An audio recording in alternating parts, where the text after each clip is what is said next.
Muy buenas noches, queridos hermanos y amigos. Qué bueno ver a un grupo tan numeroso de personas aquí un miércoles en la noche para estudiar la palabra del Señor. Como se anunció, vamos a estudiar en nuestro tema de hoy algunos detalles sobre tal vez la profecía más difícil de la Sagrada Escritura, Daniel, el capítulo 11. Quiero decirles que una de las frustraciones que yo tengo es tratar de competir con la televisión. Saben que nos hemos vuelto muy superficiales en nuestra forma de pensar. En gran medida ya no podemos pensar lógicamente ni podemos en realidad concentrarnos sobre el estudio de la palabra de Dios, al menos que haya algo emocionante, algo espectacular. Lo que vamos a estudiar esta noche es complejo, pero creo que van a darse cuenta que es de grandísima importancia para estos últimos días. Así que vamos a tomar unos minutos para pensar y razonar de una forma calmada, serena. Procuremos concentrarnos sobre lo que vamos a estudiar. Sin embargo, antes de entrar a nuestro estudio, queremos pedir la compañía de Dios.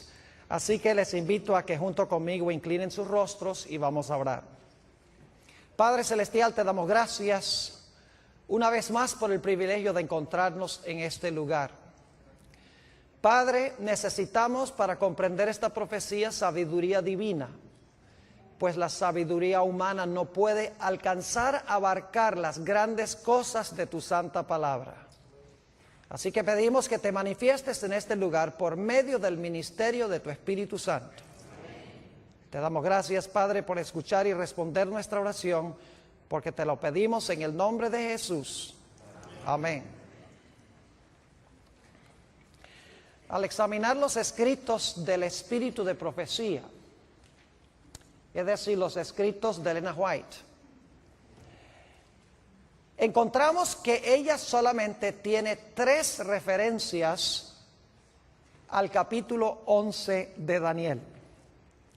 Y ustedes se van a dar cuenta por qué estoy comenzando de esta forma mi presentación, porque vamos a compaginar la escritura con estos comentarios del espíritu de profecía. Uno de esos comentarios que ella tiene sobre Daniel 11 es un comentario muy general. Un segundo comentario que ella tiene es un poquito más específico. Y el tercer comentario que ella tiene, y recuerden que ella escribió más de 100,000 páginas, y solamente hace 3 referencias primarias a Daniel capítulo 11. La tercera referencia es bien específica, y allí ella cita versículos del capítulo 11 de Daniel. En efecto, ella cita los versículos 30 hasta el versículo 36 del capítulo 11. Solo una vez en todos sus escritos ella cita algún versículo de Daniel 11. En una cita ella menciona o pone allí en esa cita los versículos 30 hasta el versículo 36. Vale decir que ella nunca menciona los versículos controversiales, que son los versículos 40 al 45. No solo ella no cita estos versículos, sino que no usa ni siquiera el lenguaje de estos versículos. Es decir, la terminología de estos versículos 40 al 45 del capítulo 11, ella no lo usa en ninguna parte de sus escritos. No solo no cita los versículos, sino que no usa la terminología ni el lenguaje. Y esto ha llevado a muchas personas a pensar que ella no tuvo nada que comentar sobre Daniel 11, 40 al 45. Yo quiero en esta noche disipar esa idea. Tuvo mucho que decir de Daniel 11.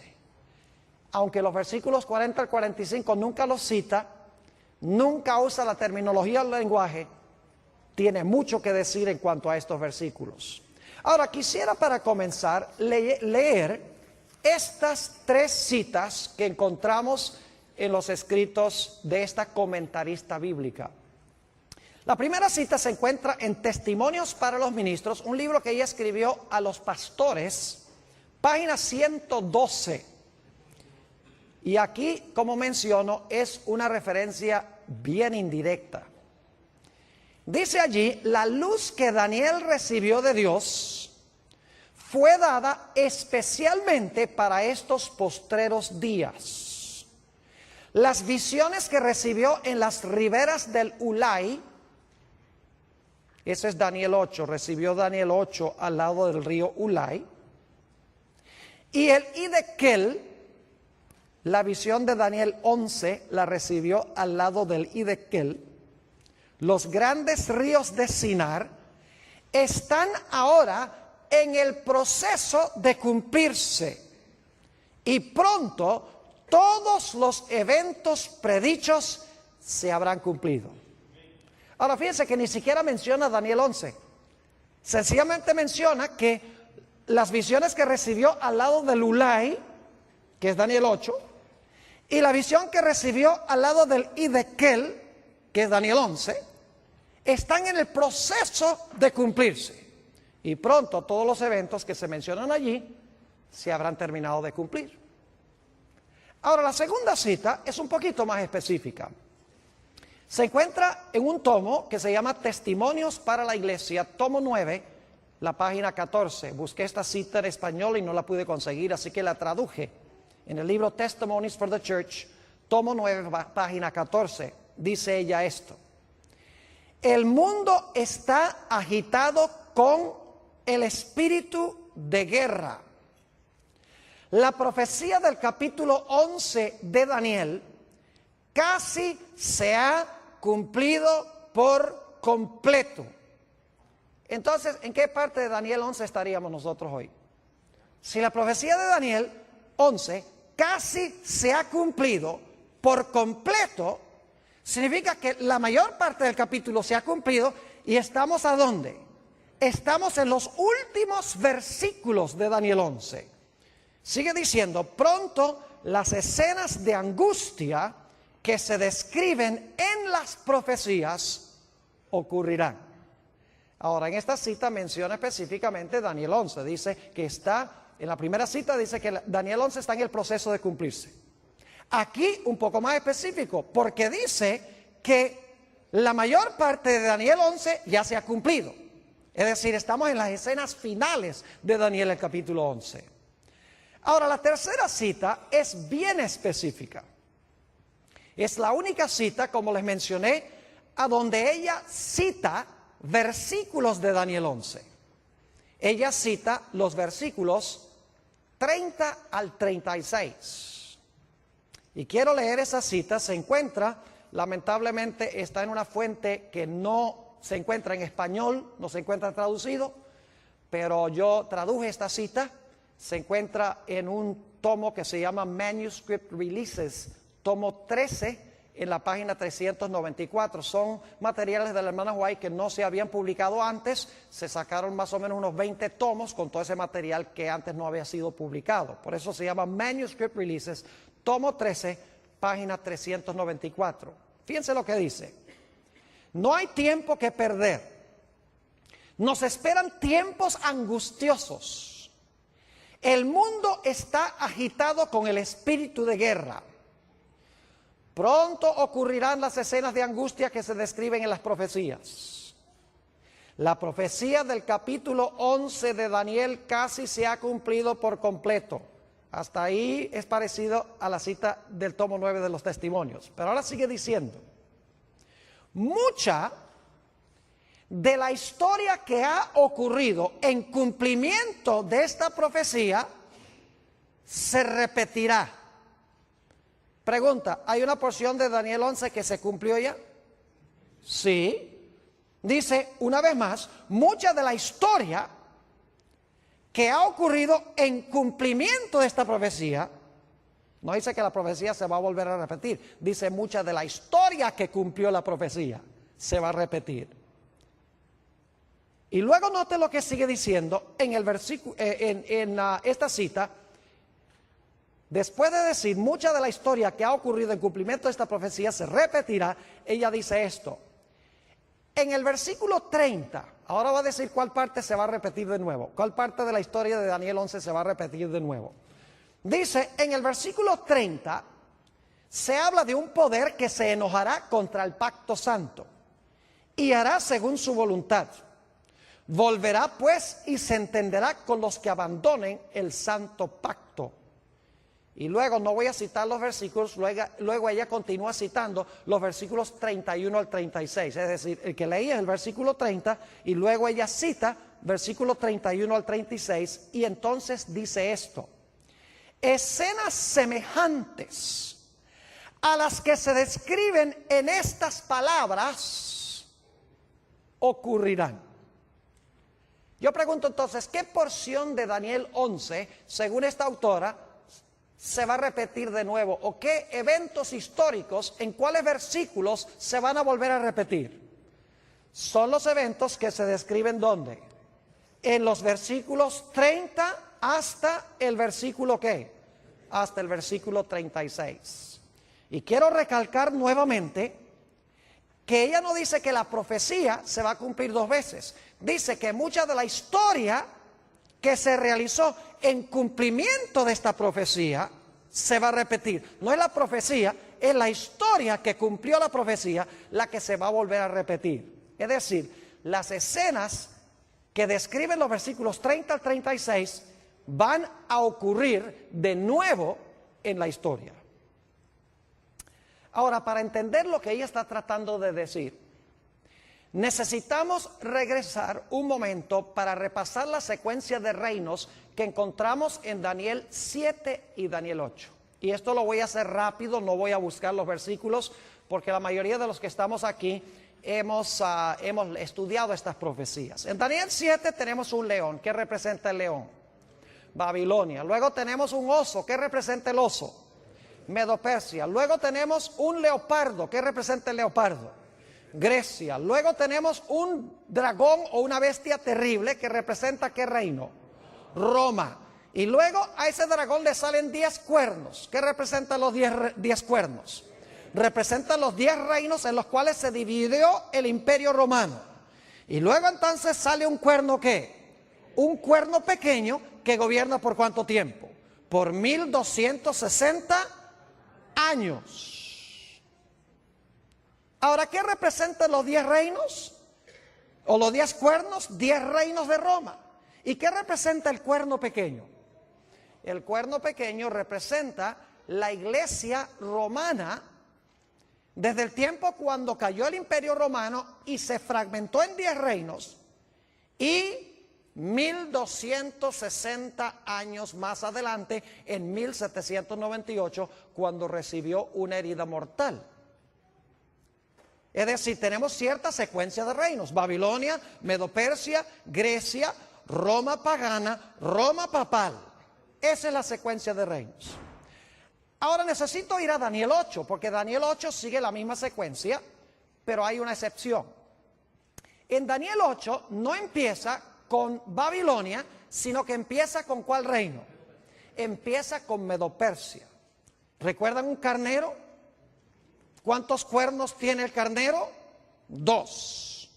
Uno es más alto que el otro y dice que este carnero representa ¿qué reino? Daniel 8 lo dice, versículo 20. Dice, el carnero representa el reino de Medo-Persia. Muy bien. Y luego después se levanta un macho cabrío que viene y ataca al carnero. ¿Y qué representa ese macho cabrío que tiene un cuerno notable entre sus ojos? Representa Grecia. ¿Y qué representa el cuerno notable? A su primer rey, Alejandro Magno. Y luego ese cuerno es quebrado, que significa que cae Alejandro Magno, y luego salen ¿cuántos cuernos? Salen cuatro cuernos, y en medio de esos 4 cuernos sale un cuerno ¿qué? Un cuerno pequeño. Ahora, claramente en Daniel 8 dice que el carnero representa a Medo-Persia. No cabe duda que el macho cabrío representa a Grecia. Su primer rey es Alejandro Magno. Los 4 cuernos que salen cuando ese cuerno grande es quebrado representan los 4 reinos en que se fragmentó el reino griego. Y luego entonces encontramos el cuerno pequeño, que si ustedes estudian con cuidado Daniel 8, van a encontrar que el cuerno pequeño tiene dos etapas. En primer lugar, el cuerno pequeño se extiende horizontalmente, porque conquista al norte, a la tierra deseable y al sur. Es decir, se extiende geográficamente. Pero luego dice que ese cuerno pequeño se mete con el reino de Dios y pisotea el santuario de Dios. Es decir, al principio es un cuerno político, pero luego se convierte en un poder religioso. Dos Romas, Roma política y Roma ¿qué? Y Roma religiosa. Es decir, tenemos la misma secuencia. Tenemos, en Daniel 7 empieza con Babilonia, ya Daniel 8 empieza con Medo-Persia, Grecia, Roma política, luego Roma papal o Roma religiosa. Ahora, con este trasfondo podemos entender un poco mejor la secuencia de Daniel 11. Vayan conmigo a Daniel 11 y vamos a leer empezando en el versículo 2. Lógicamente no podemos estudiar todos los detalles de este capítulo porque nos tomaría demasiado tiempo. Lo que quiero es que vean la secuencia de reinos. Daniel 11 y el versículo 2. Fíjense con qué reino comienza Daniel 11. Y ahora yo te mostraré la verdad. He aquí que aún habrá 3 reyes ¿en qué? En Persia. Y el cuarto se hará de grandes riquezas más que todos ellos. Y al hacerse fuerte con sus riquezas levantará a todos contra el reino ¿de qué? De Grecia. ¿Con qué empieza Daniel 11? Con Persia. ¿Empezó Daniel 8 con Persia? Claro que sí. Ahora, note lo que dice el versículo 3. Acaba de mencionar el reino de Grecia y dice en el versículo 3, se levantará luego un rey valiente, el cual dominará con gran poder y hará su voluntad. Ese es el cuerno notable en Daniel 8.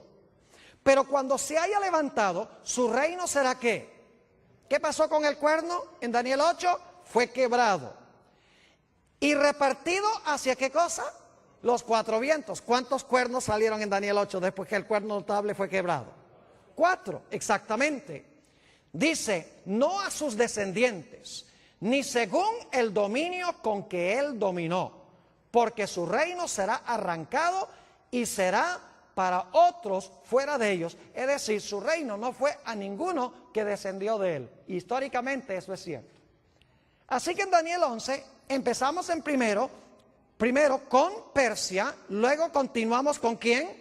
Grecia, el cuerno notable que es quebrado, 4 reinos que se levantan de allí. Y entonces quiero que noten cuál es el siguiente poder. Daniel 11 y el versículo 22, estamos saltando algunos versículos porque solo quiero que capten la secuencia de reinos. Daniel 11 y el versículo 22. Dice, las fuerzas enemigas serán barridas delante de él como con inundación de aguas. Serán del todo destruidos junto con el príncipe del pacto. Ahora esa palabra destruidos mejor se traduce quebrantados. Es decir, ¿quién iba a ser quebrantado? El príncipe ¿de qué? El príncipe del pacto. Ahora yo pregunto, históricamente, ¿quién fue el que quebrantó al príncipe del pacto? ¿Qué imperio quebrantó al príncipe del pacto? ¿Fue quebrantado por quién? Por Roma. ¿Cuál Roma? ¿La Roma papal o la Roma pagana? La Roma pagana. Ahora yo pregunto, si Daniel 11 está siguiendo la misma secuencia de Daniel 8, ¿cuál esperaríamos que sería el siguiente reino? Tiene que ser Roma religiosa, ¿sí o no? Porque hemos visto Daniel 7, Babilonia, Medo-Persia, Grecia, Roma pagana, 10 reinos, cuerno pequeño. Hemos visto en Daniel 8 que comienza con Persia, luego Grecia, el cuerno notable, los 4 cuernos, luego entonces viene Roma en su fase política, luego entonces viene Roma en su fase religiosa. Daniel 11 tenemos lo mismo, tenemos a Persia, tenemos luego a Grecia, tenemos el rey notable, tenemos los 4 cuernos y luego entonces el poder que quebranta al príncipe del pacto, que fue Roma pagana. Es decir, el siguiente reino tiene que ser, ¿cuál Roma? Tiene que ser Roma papal, la Roma religiosa. Ahora vamos a Daniel 11 y vamos a leer aquí algunos versículos para que ustedes vean qué poder se describe aquí. el capítulo 11 y el versículo 31. Y se levantarán de su parte tropas, es decir, de parte de este poder que representa a Roma papal, que profanarán el santuario y la fortaleza, quitarán el continuo y pondrán la abominación asoladora. Yo pregunto, ¿es eso lo que hizo el cuerno pequeño en Daniel 8? Pisoteó el santuario, quitó el continuo, puso la abominación asoladora. Léanlo en Daniel 8. Fue lo que el cuerno pequeño hizo en su fase religiosa. Es decir, esto es paralelo al periodo del cuerno pequeño en su fase religiosa. Versículo 32, lástima, no tenemos tiempo de estudiar todo esto, porque cada detalle vale la pena estudiarlo. Dice, con lisonjas seducirá a los violadores del pacto, mas el pueblo que conoce a su Dios se esforzará y actuará. ¿Habrá un remanente fiel? Claro que sí. Versículo 33, y los sabios del pueblo instruirán a muchos, y por algunos días caerán. ¿Quiénes van a caer? Los sabios del pueblo, ¿verdad? ¿Y cómo van a caer? Dice, a espada, a fuego, en cautividad y en despojo. 4 métodos en que iban a caer los fieles de Dios. Y saben que si ustedes miran la Edad Media, van a encontrar que estos 4 métodos eran los que eran usados por la iglesia, empleando al Estado para perseguir a los que no estaban de acuerdo con las enseñanzas de la iglesia nominal de aquella época. ¿Han oído de que los mártires eran puestos en una estaca y quemados en la hoguera? ¿Han oído de que eran encarcelados, iban en cautividad? Y los valdenses, por ejemplo, dice la historia que los despojaron de sus propiedades, les quitaron sus propiedades. Es exactamente lo que se describe aquí, versículo 34. Y en su caída serán ayudados de pequeño socorro, y muchos se juntarán a ellos con lisonjas. También algunos de los sabios caerán para ser depurados y limpiados y emblanquecidos hasta el tiempo determinado, porque aún para esto hay plazo. Y ahora viene el versículo 36, que es vital. Habla del apogeo de este poder. Dice, el rey hará su voluntad y se ensoberbecerá y se engrandecerá sobre todo Dios, y contra el Dios de los dioses hablará maravillas y prosperará. Yo pregunto, ¿el cuerno pequeño habló grandes palabras contra Dios? ¿El cuerno pequeño persiguió a los santos de Dios? ¿Sí o no? ¿Y prosperó, según Daniel 7 y 8? Claro que sí, es el mismo poder aquí. Dice, hablará maravillas y prosperará hasta que sea consumada la ira, porque lo determinado se cumplirá. Del Dios de sus padres, es decir, los padres son los apóstoles, los fundadores de la iglesia. Del Dios de sus padres no hará caso, ni del amor de las mujeres, ni respetará a Dios alguno, porque sobre todo se engrandecerá. Es decir, se va a proclamar Dios en la tierra, este personaje. Versículo 38. Mas honrará en su lugar al Dios de las fortalezas, Dios que sus padres no conocieron, es decir, el Dios de la fuerza, el Dios del Estado, usando el poder civil. Lo honrará con oro y plata, con piedras preciosas y con cosas de gran precio. En la misma descripción del traje de la grande ramera de Apocalipsis, el capítulo 17. Versículo 39, con un Dios ajeno se hará de las fortalezas más inexpugnables y colmará de honores a los que le reconozcan, y por precio repartirá la tierra. Todo este pasaje, los versículos 30 al 39, están describiendo el periodo del cuerno pequeño de Daniel 7 y el cuerno pequeño de Daniel 8 en su fase religiosa, el periodo de los 1260 años de supremacía de la iglesia romana. Ahora, ¿está clara la secuencia? ¿Entiende la secuencia? Persia, Grecia, Roma en su fase pagana, luego Roma en su fase ¿qué? En su fase papal. Pero yo pregunto, según las profecías, ¿cuántas etapas de dominio tiene el cuerno pequeño o la bestia, o en este caso el rey del norte? ¿Cuántas etapas de dominio tiene? A ver, díganme ustedes. Tiene dos. ¿Cuál es la primera? ¿Gobernó por cuánto tiempo? 1260 años. ¿Verdad que sí? Ahora, cuando cayó, después de los 1260 años, en 1798, terminado, ya no se levanta más nunca. ¿O se va a volver a levantar? ¡Oh, se va a volver a levantar! Porque Apocalipsis 13 dice que la bestia que gobernó 42 meses, que es lo mismo que los 1260 días, iba a recibir una herida, ¿qué? Mortal. Y por un tiempo iba a estar fuera de comisión. Y luego su herida de muerte se iba a ¿qué? Sanar, y nuevamente iba a gobernar ¿qué cosa? El mundo. Ahora podemos entender por qué Ellen G. White dijo que escenas semejantes a las del pasado se iban a repetir. ¿Me están entendiendo lo que estoy diciendo? Porque el mismo poder que dominó en el pasado, que recibió una herida mortal, que ha estado herido a este sistema, porque no puede usar el poder civil como lo hacía en la Edad Media, ese poder se le va a sanar la herida y luego va a repetir lo que hacía ¿cuándo? Lo que hacía durante los 1260 años. Por eso es que la autora que leímos dice, nuevamente, leo esta cita, dice, escenas semejantes a las que se describen en este versículo o en estas palabras ocurrirán de nuevo. Y luego entonces llegamos al versículo 40. Ahora yo quiero decirles cómo se relaciona el versículo 40 con los versículos 31 al 39. En el versículo 40 habla del rey del sur que se acornea contra el rey del norte. Es decir, el rey del sur ataca al rey del norte en el tiempo del fin. Pero luego dice que el rey del norte levanta contra el rey del sur, ¿qué cosa? Tempestad.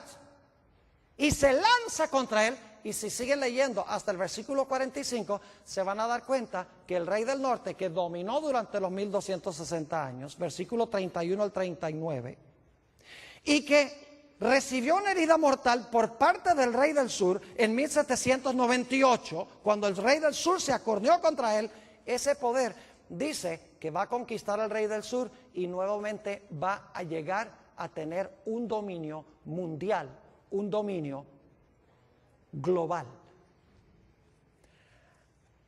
Ahora, es interesante, como les mencioné, notar que Ellen G. White no cita ni un solo versículo de los versículos 40 al 45. O sea, cita hasta el versículo 36, nos ubica. Dice, este es el periodo cuando este poder ejerció su dominio. Pero en cuanto al tiempo cuando se le sana la herida, por lo menos no usa el lenguaje de Daniel 11 y empezando en el versículo 40. Y la gente dice, por lo tanto, ella no tuvo nada que decir en cuanto a estos versículos. Ahora, yo quiero decirles que ella tuvo mucho que decir en cuanto a estos versículos.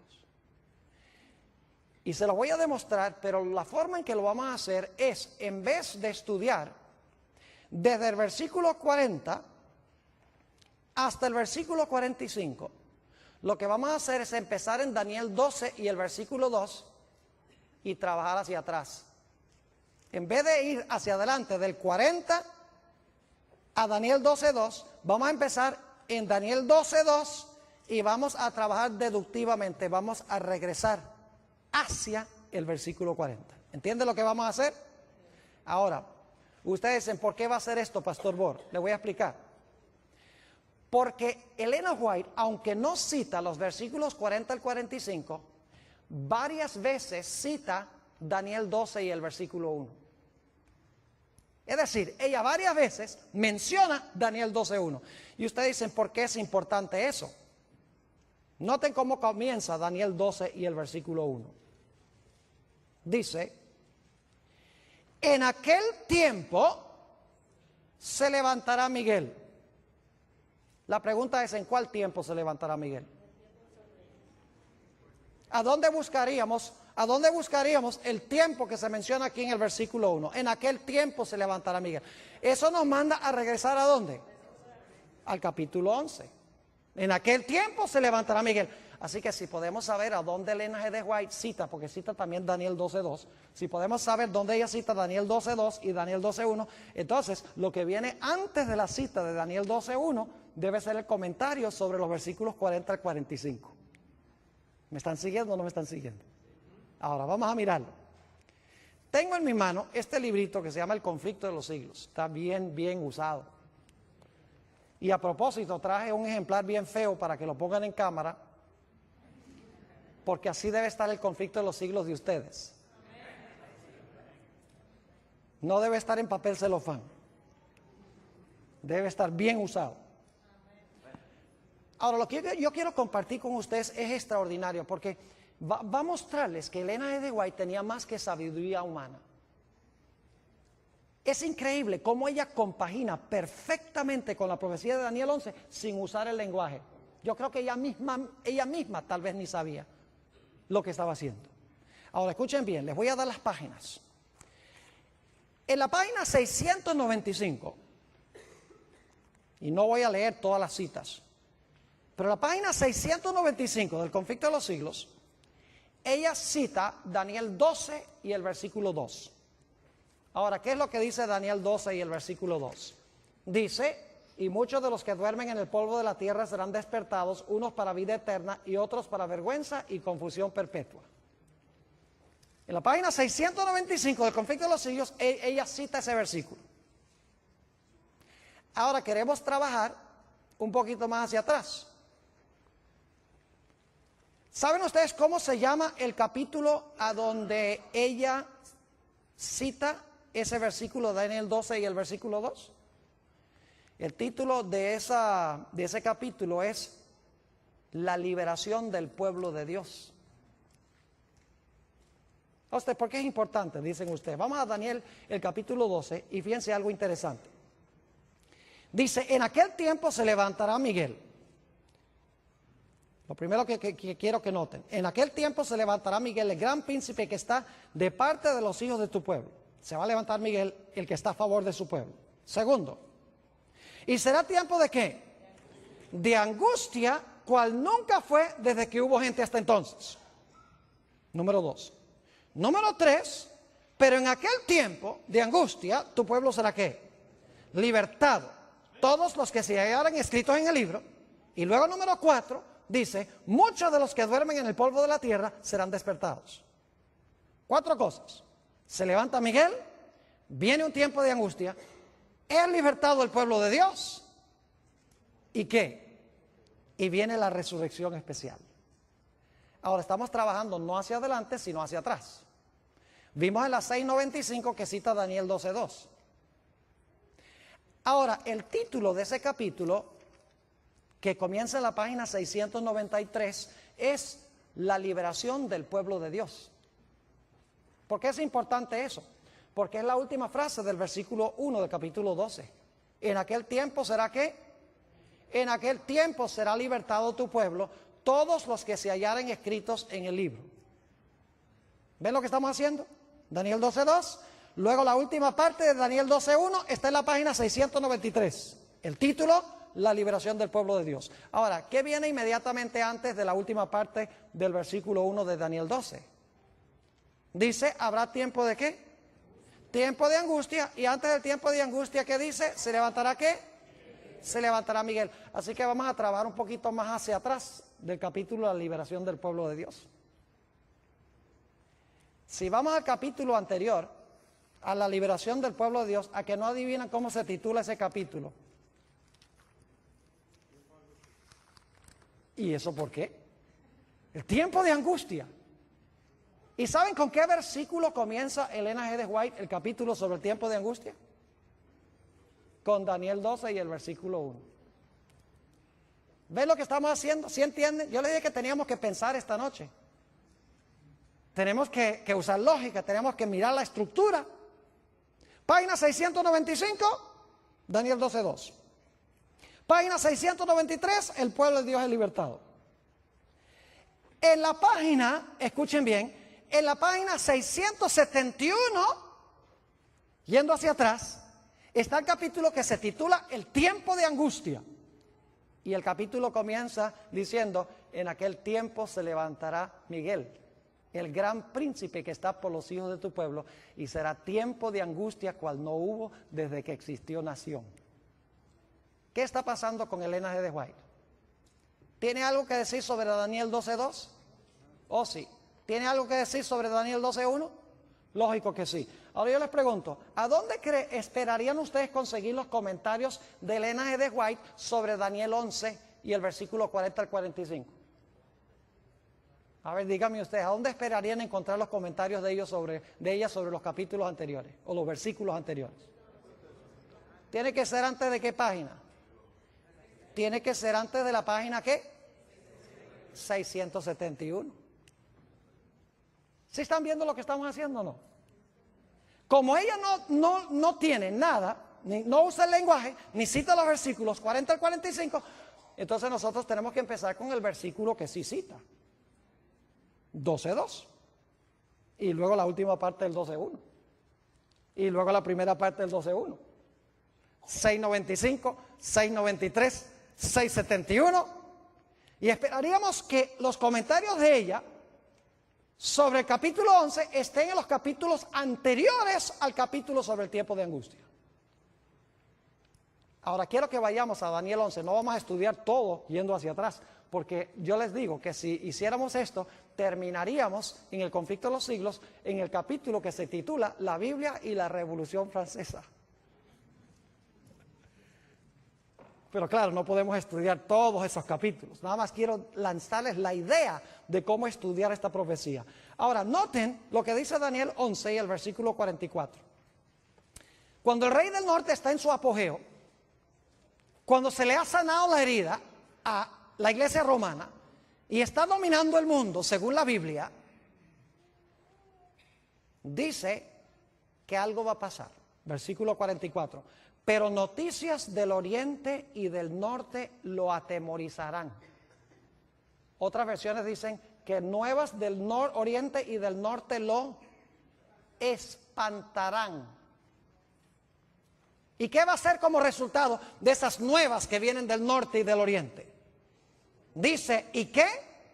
Y saldrá con gran ira para destruir y matar ¿a qué? A muchos. ¿Captan lo que dice el versículo? Hay ciertas noticias que vienen del norte y del oriente que espantan al rey del norte, y la reacción de él es salir ¿a qué? Salir a matar y destruir. ¿A quiénes? ¿A todo el mundo? En Daniel es el pueblo de Dios. A usted dice, ¿qué es eso de nuevas del oriente y del norte? Bueno, vamos a Apocalipsis el capítulo 7 y fíjense algo muy interesante. Fíjense lo que viene del oriente según el libro de Apocalipsis. Apocalipsis el capítulo 7 y el versículo 2. Vi también otro ángel que subía de donde sale el sol. ¿Qué punto del compás es ese? Del oriente, muy bien. Y tenía ¿qué cosa? El sello del Dios vivo. Y clamó a gran voz a los 4 ángeles a quienes se les había dado poder de hacer daño a la tierra y al mar, diciendo, no hagáis daño a la tierra ni al mar ni a los árboles hasta que hayamos sellado en sus frentes a los siervos de nuestro Dios. ¿Qué es lo que viene del oriente aquí? El ángel que trae ¿qué? El sello de Dios. Es decir, es el mensaje del sellamiento. ¿Y qué es el sello de Dios? El sello de Dios, no lo hemos estudiado esta semana, pero el sello de Dios es el sábado. El sello en la ley de Dios es el santo sábado. Ahí se encuentra el nombre de Dios, su territorio y el oficio. El único mandamiento que tiene las características de un sello. Es decir, este mensaje que viene del oriente es el mensaje del ¿qué? Del sellamiento. Bueno, ¿y las noticias que vienen del norte qué?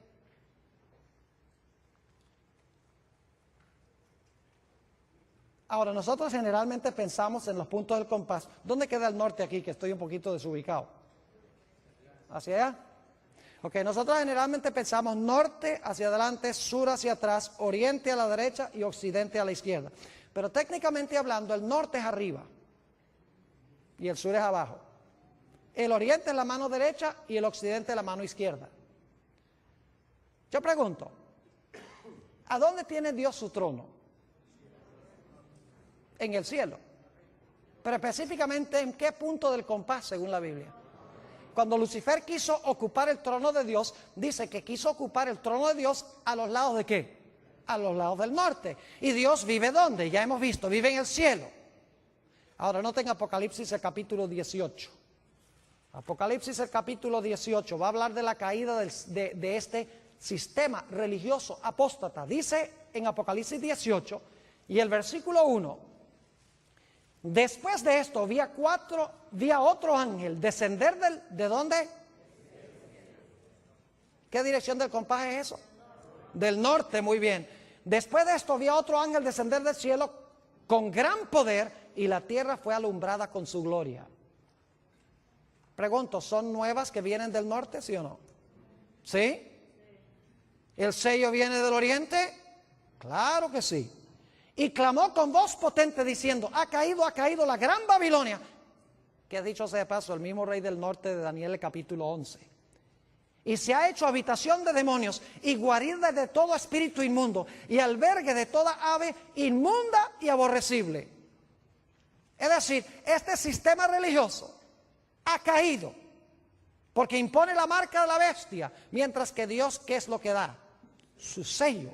Versículo 3: porque todas las naciones han bebido del vino del furor de su fornicación, y los reyes de la tierra han fornicado con ella, y los mercaderes de la tierra se han enriquecido de la potencia de sus deleites. Y ahora escuchen, esto es lo que especialmente espanta este sistema, no solamente porque se está predicando que el sistema ha caído, sino que se está llamando a los que están en el sistema a salir. Dice en el versículo 4: y oí otra voz del cielo que decía: salid de ella, pueblo mío, para que no seáis partícipes de sus pecados, ni recibáis parte de sus plagas.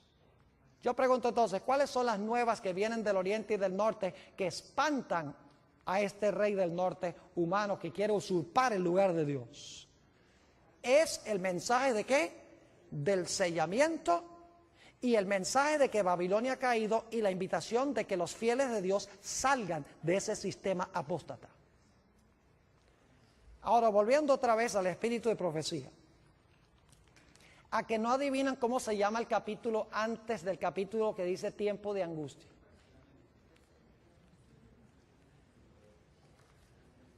¿Sabe cómo se titula? El mensaje final de Dios. ¿Y saben con qué pasaje comienza Elena G. de White ese capítulo? En la página 661. Después de esto vi a otro ángel descender del cielo con gran poder, y la tierra fue alumbrada con su gloria. Cita Apocalipsis 18 y el versículo 1 al 4. ¿Y saben qué más dice en ese capítulo? Dice en primer lugar que los poderes del mundo unidos, el protestantismo apóstata, con la iglesia romana y con los reyes de la tierra, están imponiendo por ley la observancia del primer día de la semana. Mientras que el pueblo de Dios, dice allí, con rostros iluminados, está yendo y proclamando que Babilonia ha caído y que la gente debe recibir el sello de Dios, debe guardar el sábado como señal de su lealtad a Dios.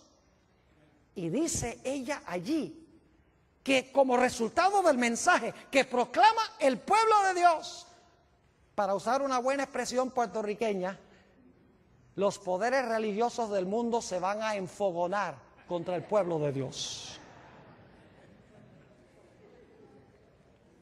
Yo pregunto, ¿es lo mismo que encontramos en el versículo 44? Claro que sí. Solo que ella no está usando el lenguaje, pero sí está describiendo los eventos sin usar el lenguaje. En un momento le voy a explicar por qué no usó los versículos ni usó la terminología. Hay una razón especial por la cual no lo hizo. ¿Están entendiendo lo que estamos haciendo? Página 695, Daniel 12:2. Página 693, la última frase de Daniel 12:1. Tu pueblo será libertado. Página 671, se levantará Miguel y habrá tiempo de angustia. Página 661, el mensaje que viene del norte, del cielo, de que la gente salga de Babilonia, y el mensaje del sábado, del sellamiento, de recibir el sello del Dios vivo y la ira que tendrá el mundo religioso contra aquellos que reciban el sello de Dios. Ahora yo quiero preguntar, ¿a dónde esperarían ustedes conseguir lo que Elena G. de White tiene que decir sobre los versículos antes del versículo 43? O antes del versículo 44. ¿Dónde esperarían conseguir los comentarios de ella? ¿Antes de qué página? Antes de la página 661.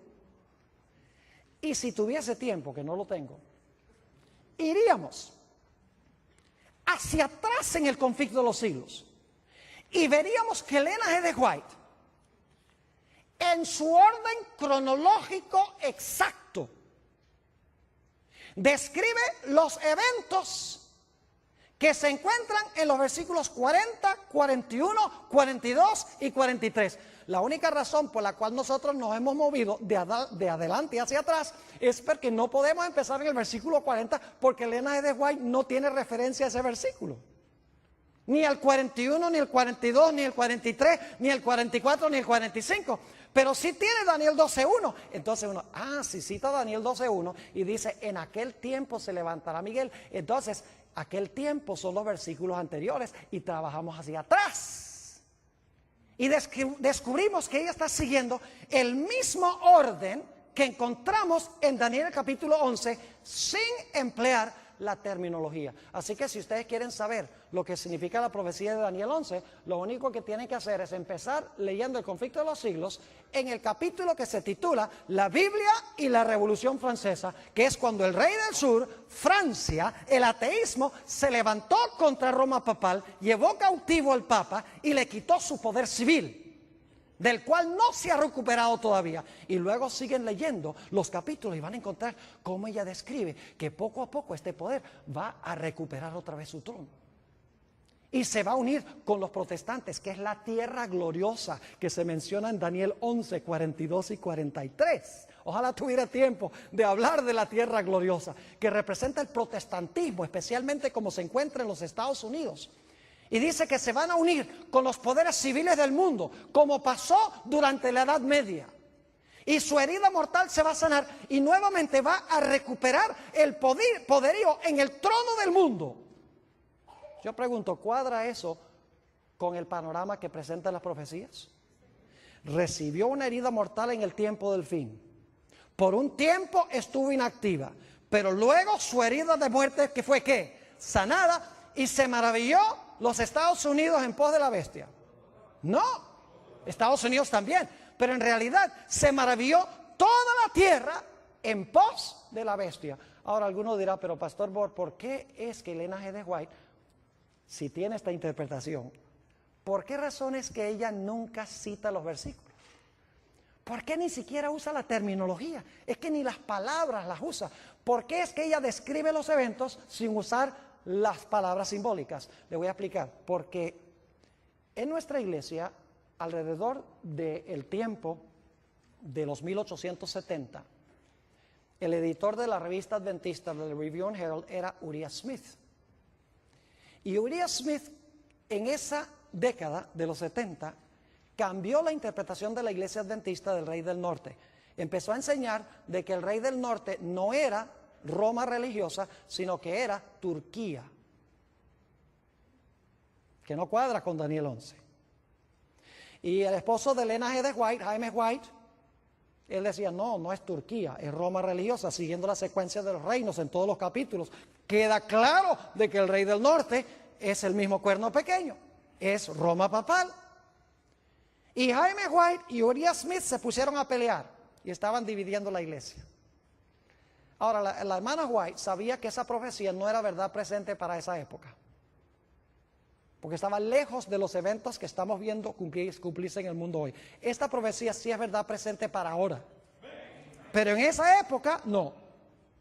En esa época, hace 120 años, hace 130 años, en realidad no era vital definir en ese momento quién era el Rey del Norte y dividir a la iglesia.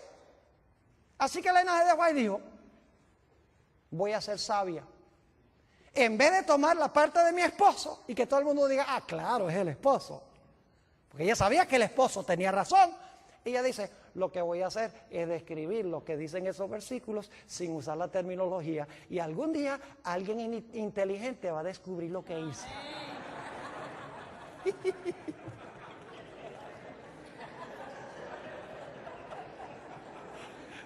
Y quiero decirles, yo no soy el único que lo he descubierto. Pero mis hermanos y hermanas, estas no son cosas que nosotros podemos descubrir nada más leyendo someramente la Escritura.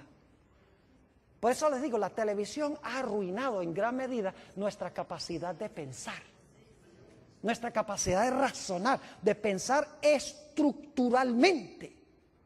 Ya no lo hacemos, porque todo lo queremos digerido. Queremos ahí sentarnos a ver la telenovela, todo está ahí superficial. Y hemos dejado de razonar, de pensar, de luchar con los grandes problemas que presentan las profecías y las Escrituras. Yo pienso que puedo regañarlos porque esta noche es mi última noche. Ahora escuchen bien. Algunas personas preguntan, Pastor, ¿por qué Ellen G. de White no menciona a Islam en las profecías? Porque hoy en día hay algunos en la iglesia adventista que están encontrando a Islam. Inclusive hay un teólogo famoso de la iglesia adventista que está diciendo que el cuerno pequeño es Islam. Y bien famoso, no voy a mencionar su nombre porque esto va a salir al aire. Pero está diciendo que el cuerno pequeño es Islam. Porque como los musulmanes están en las profecías, están en la historia ahora, en las noticias, tiene que estar en la Biblia. Lo mismo hizo Uriah Smith en la década de los 1870, como Turquía estaba en las noticias, dice, hay que conseguir a Turquía. ¿Cuántas veces menciona Ellen G. de White a los musulmanes como cumplimiento profético en la última mitad del conflicto de los siglos? Ni una sola vez. Ahora, yo creo que lo que está pasando con los musulmanes puede precipitar el cumplimiento de profecías bíblicas, pero no es el cumplimiento de una profecía bíblica. ¿Me estoy explicando?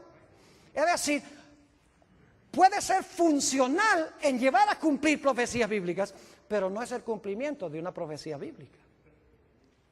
Yo les voy a decir, hay 3 razones por las cuales yo creo que se ha levantado Islam para cumplir profecías bíblicas. Número 1, porque Satanás quiere poco a poco que la gente pierda sus libertades en este país. Porque él sabe que no puede quitar la libertad de la noche a la mañana. Y no voy a describir cómo poco a poco hemos ido perdiendo nuestras libertades. No radicalmente, pero poco a poco. Y va a ser muy fácil algún día usar todas estas, la ley patriota y todas estas cosas, como una excusa para que nosotros seamos echados en la cárcel y no podamos tener un abogado ni nos digan de qué nos están acusando. Y para que puedan escuchar nuestras conversaciones telefónicas. ¿Me estoy explicando? Primera razón, para perder las libertades poco a poco. Segundo, para traer a los Estados Unidos a la prominencia a nivel global.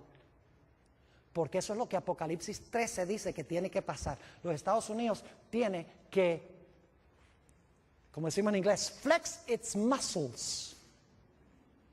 Porque es el país, es el poder prominente en Apocalipsis 13, unido con Roma papal. Y en tercer lugar, fíjense qué sabio es el diablo. El diablo yo creo se va a morir por trasnochado. Por estudiar las Sagradas Escrituras. Porque él estudia las profecías para ver cómo contrarrestar las profecías como las presenta Dios en la Biblia. ¿Saben ustedes que hoy en día la mayoría de las iglesias están mirando al Medio Oriente para el cumplimiento de las profecías? Irak, Afganistán, los palestinos, Israel, que se va a reconstruir el templo. Y todos están mirando allá. Y mientras tanto las profecías se están cumpliendo con Roma y con los Estados Unidos y nadie lo ve porque la gente está mirando a donde no es. Así que Islam es funcional en el cumplimiento de las profecías bíblicas, no cabe duda, pero no es el cumplimiento específico de alguna profecía bíblica. ¿Les ha quedado claro lo que estudiamos esta noche? Es sencillo, no es complicado. Mis hermanos y hermanas, apreciadas visitas, necesitamos, por el poder de Dios, sentarnos a estudiar las Escrituras profundamente con oración. No conformarnos con lo superficial. No venimos a la iglesia a que nos entretengan o a gozar. Hoy en día esa es la moda en la iglesia. Ay, que me den mucha música y muchos adornos y muchas cosas. Creo en la música, gloria a Dios, es un apoyo. Pero nunca sustituyamos los adornos por el mensaje. Estamos viviendo en tiempos tremendos. Y ojalá que Dios nos ayude a entender estas profecías y que estemos en el lado correcto en el gran conflicto.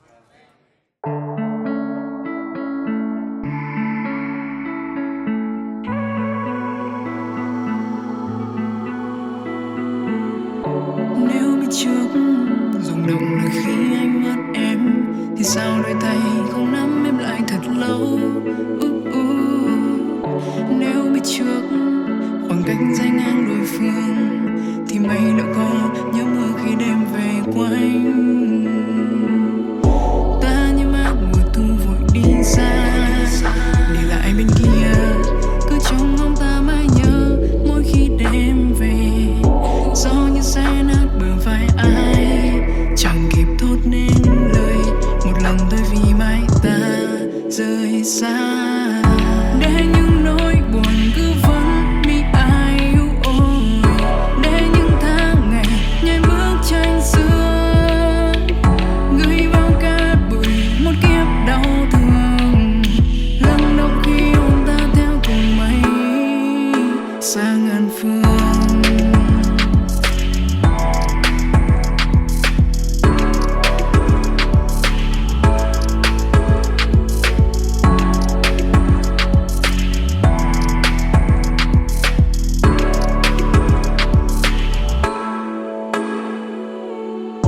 Những ký ức giờ chỉ còn trong nỗi nhớ của anh ngồi lá rơi xuống nhờ mưa vội đêm theo đến nơi xa. Vẫn những tiếng lòng ai giờ đang sát bóng nơi nhà, tập quen với những nỗi nhớ cô đơn một mình. Để những nỗi buồn cứ vẫn bị ai yêu ôi, để những tháng ngày nhai bức tranh xưa gửi vào cát bụi một kiếp đau thương, lắng động khi ôm ta theo cùng mây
vui khi ta có nhau trong đời.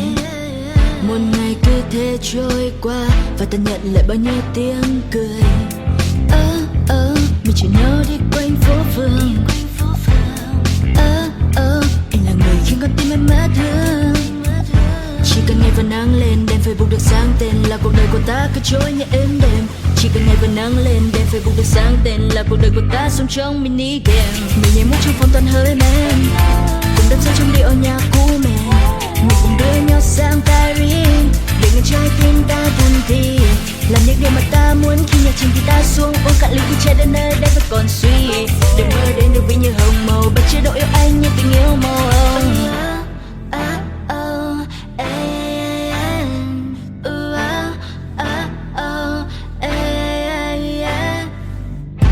Anh như là con thuyền, em như là đắm chìm. Anh như là cơn nghiện, làm con tim em yêu đến phát điên. Mình chỉ nhau đi quanh phố phường. Anh là người khiến con tim em mất thương. Chỉ cần ngày và nắng lên đèn Facebook được sáng tên là cuộc đời của ta cứ trôi như êm đềm. Chỉ cần ngày và nắng lên đèn Facebook được sáng tên là cuộc đời của ta sống trong mini game. Mình nhảy múa trong phòng toàn hơi men, cùng đắm say trong điệu nhạc cũ mềm. Mình cùng đưa nhau sang Paris để ngày trái tim ta thân thì làm những điều mà ta muốn. Khi nhạc chìm thì ta xuống uống cạn ly chai đến nơi đây vẫn còn suy. Để mơ đến được vì như hồng màu bất chế độ yêu anh như tình yêu màu.